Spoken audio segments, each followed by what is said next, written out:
Easter Peace. Magandang araw po. Kape at pandasal na po tayo. Ito po si Cardinal Chito Tagle.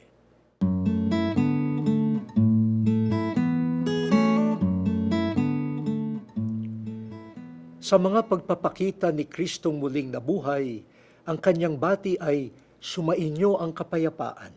Peace be with you.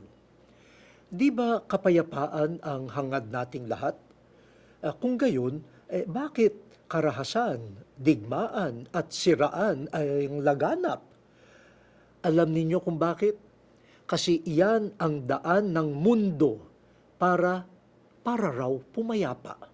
Durugin ang kalaban, pulbusin ang kaaway, patahimikin ang sagabal.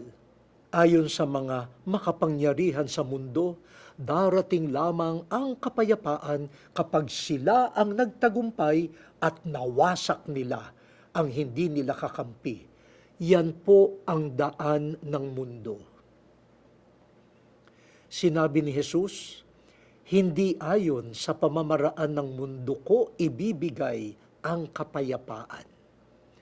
Sa kanyang kamatayan at muling pagkabuhay, dumating ang kapayapaan sa pagpapatawad at hindi sa paghihiganti, sa pag-aalay ng sariling buhay at hindi sa pagkitil ng buhay ng iba, sa pagmamahal hanggang wakas at hindi sa pagsasamantala.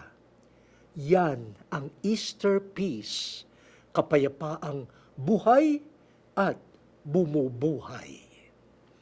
O Diyos, tanggapin at ipalaganap nawa namin ang kapayapaang bigay ni Jesus, hindi ang kapayapaan ng kamunduhan. Amen.